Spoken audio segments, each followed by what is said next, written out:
Әзірет Аббасқа әмір беріп, Әбу Суфиянға мұсылман қолын сырттай тамашалауды бұйырады. Расулалланың әмірі екетілмейді.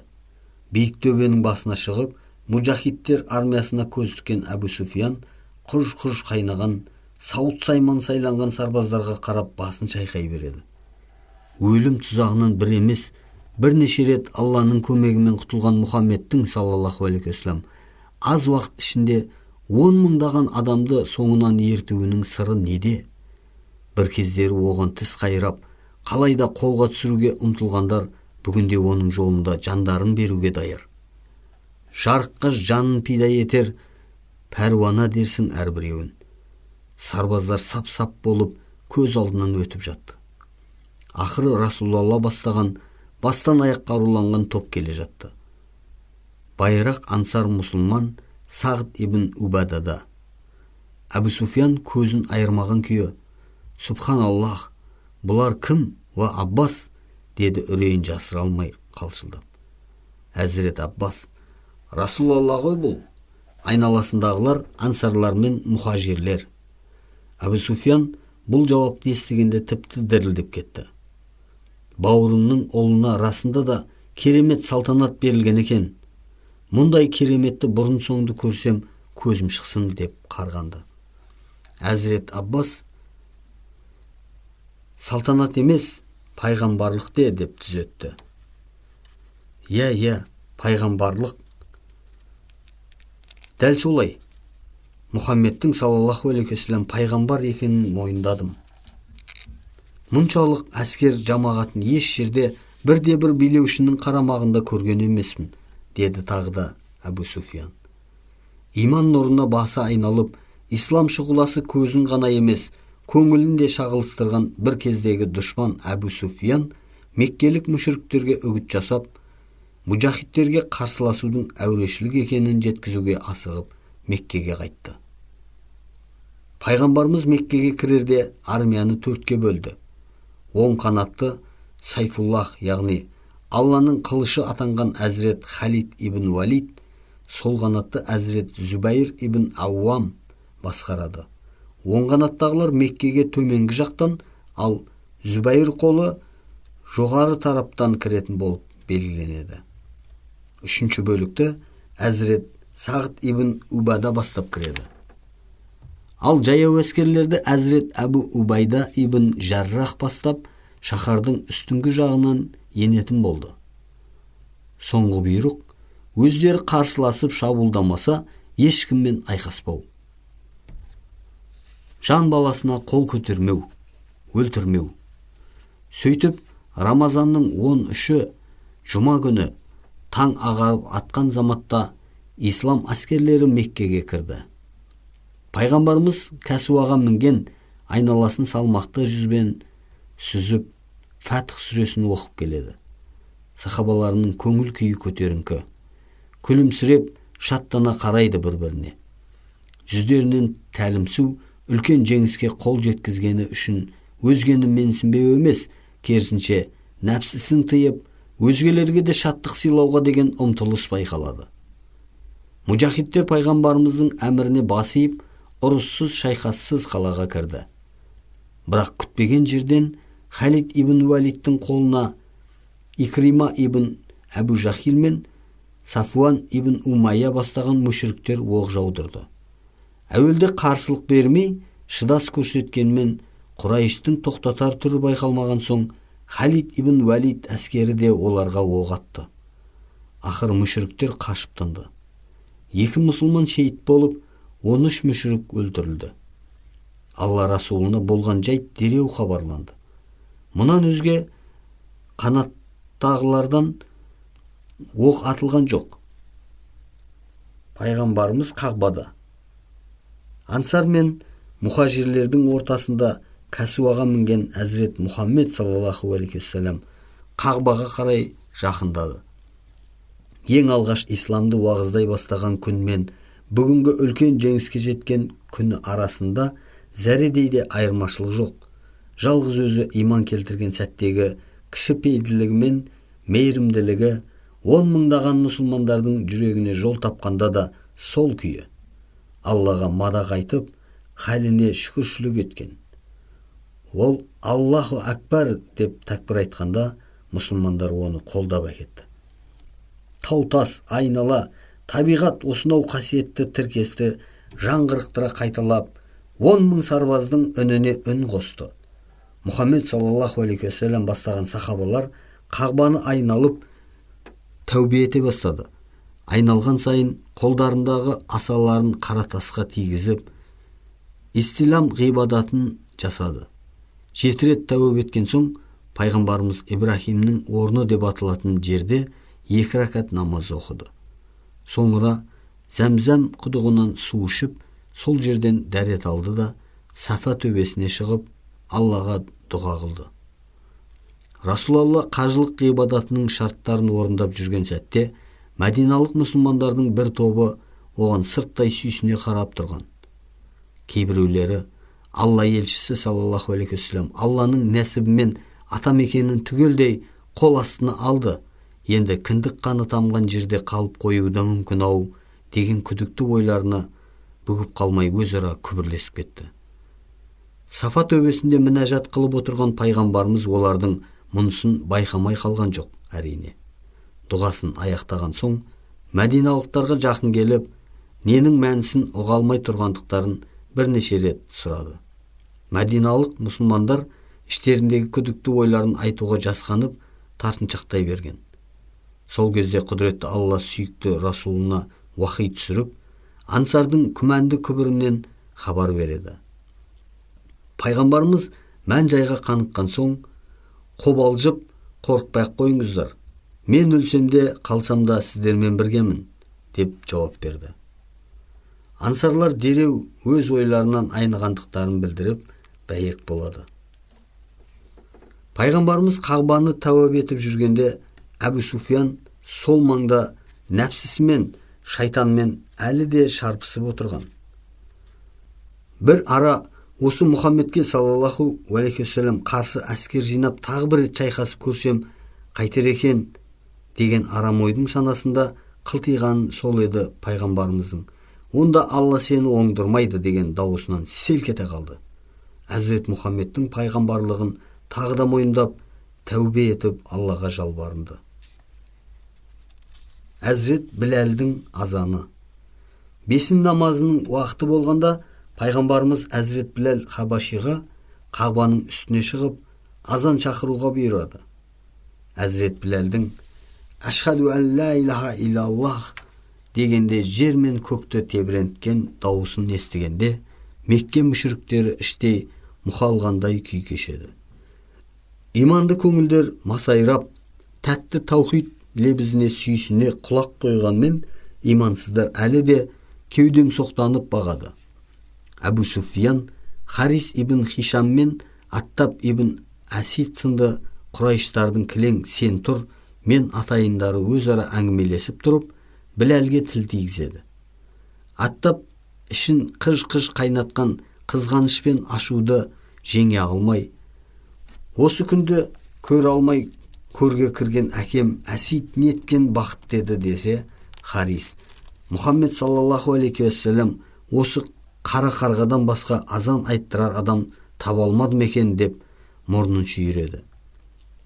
Пайғамбарымыздың мұғжизалары мен ғайыптан хабар аларлық ерекше кереметтеріне бірнеше рет куә болған Әбу Суфиян жолдастарына бұл жолы қосылмады.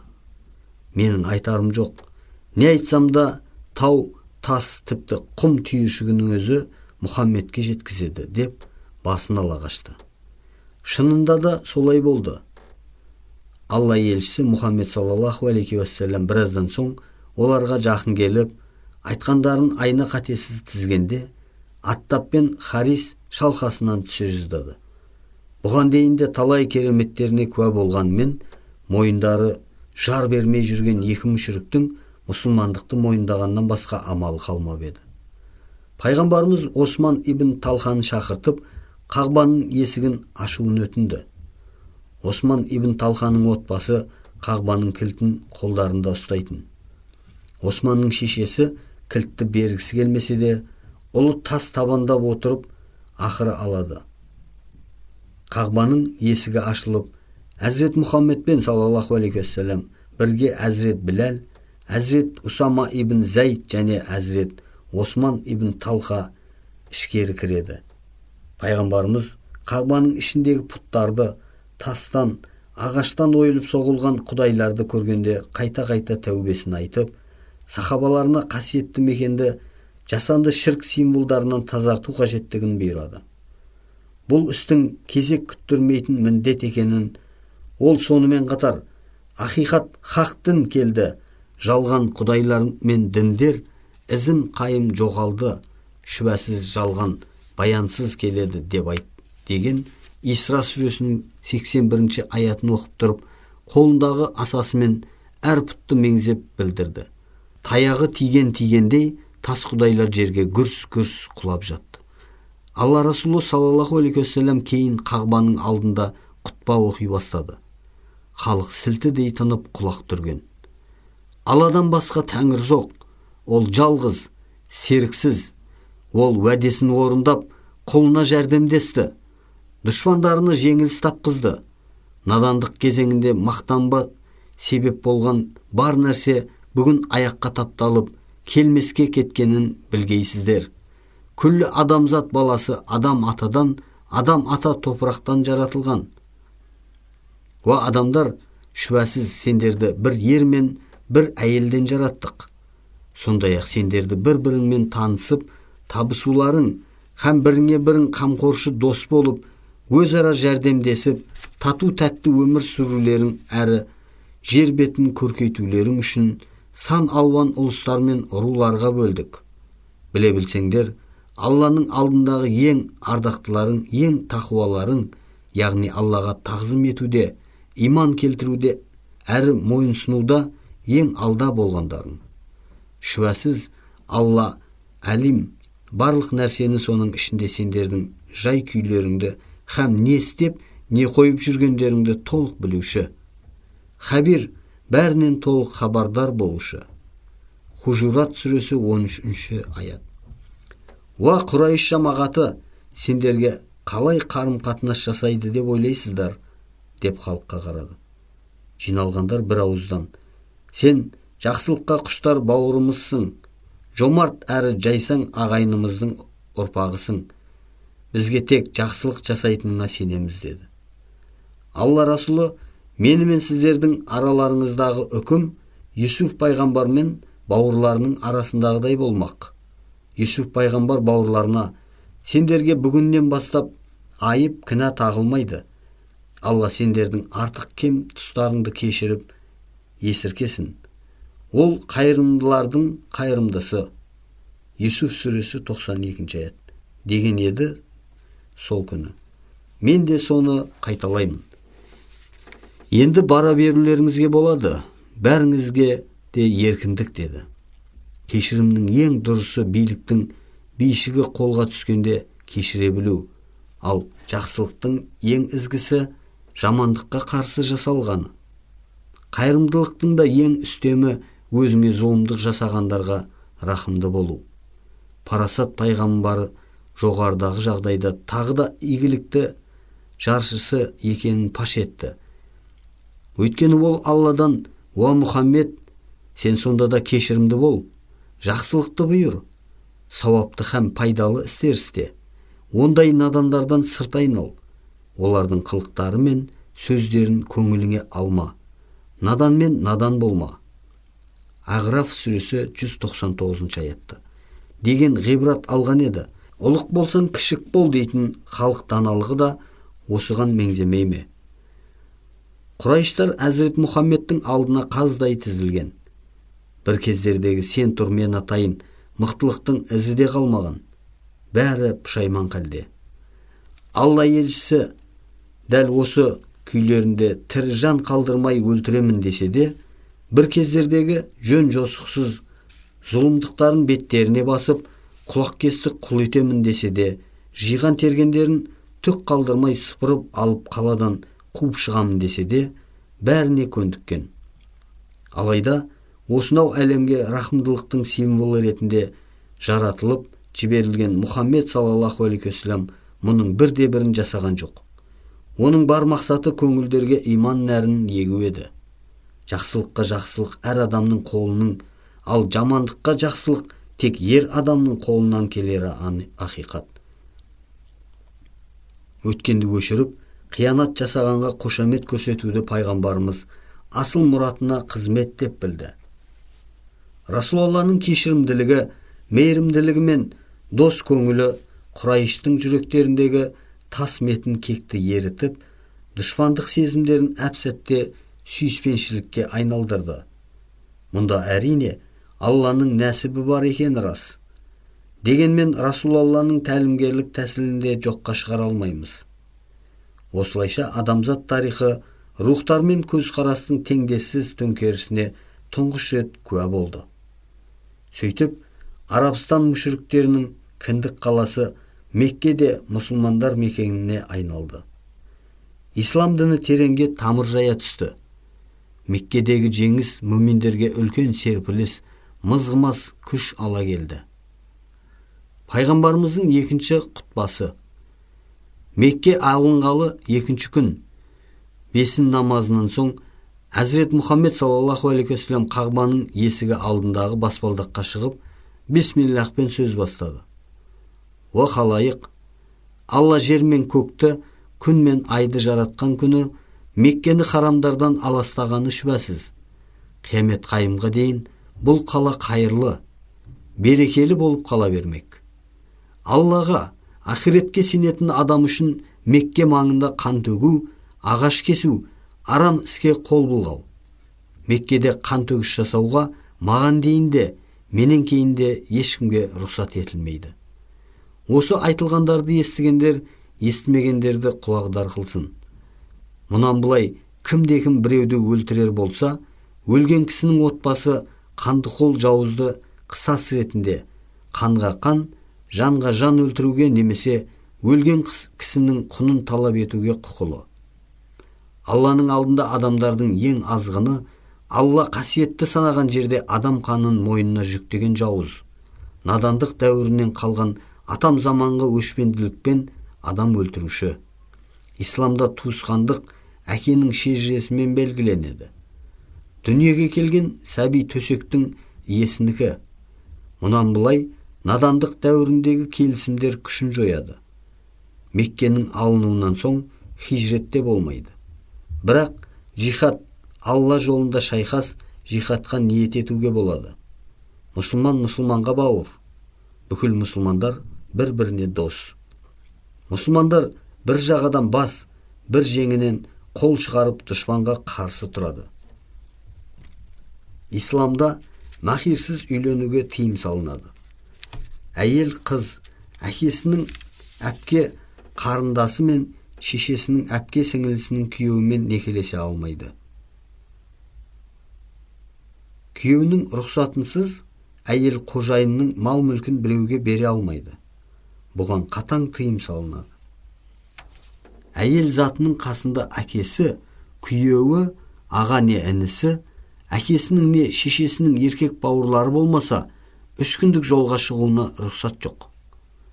Мұрагер болу үшін өсиет міндетті емес. Әртүрлі дін өкілдері бір-біріне мирасқор бола алмайды. Таң намазы оқылған соң күн шыққанға дейін басқа намаз оқуға болмайды. Құрбан және ораза айты күндері ауыз бекітуге тыйым салынады. Мен сіздерге түсінікті тілмен бағдар сілтедім. Алла Расулы саллаллаху алейхи ва саллям мұсылмандықты қабылдап, калимаға тілін келтіргендердің бәріне кешірім жариялаған соң, Құрайыштар бір-бірден Расулаллаға Алланың атымен ант берді. Бірнеше жыл бұрын алғаш рет пайғамбарлығын паш еткенде аяусыз айыптаулар естіген Әзірет Мұхаммед енді дәл сол жерде Сафаның төбесінде сол айыптаушылардан Алланың бірлігін, Әзірет Мұхаммедтің елшілігін мойындаған серт қабылдады.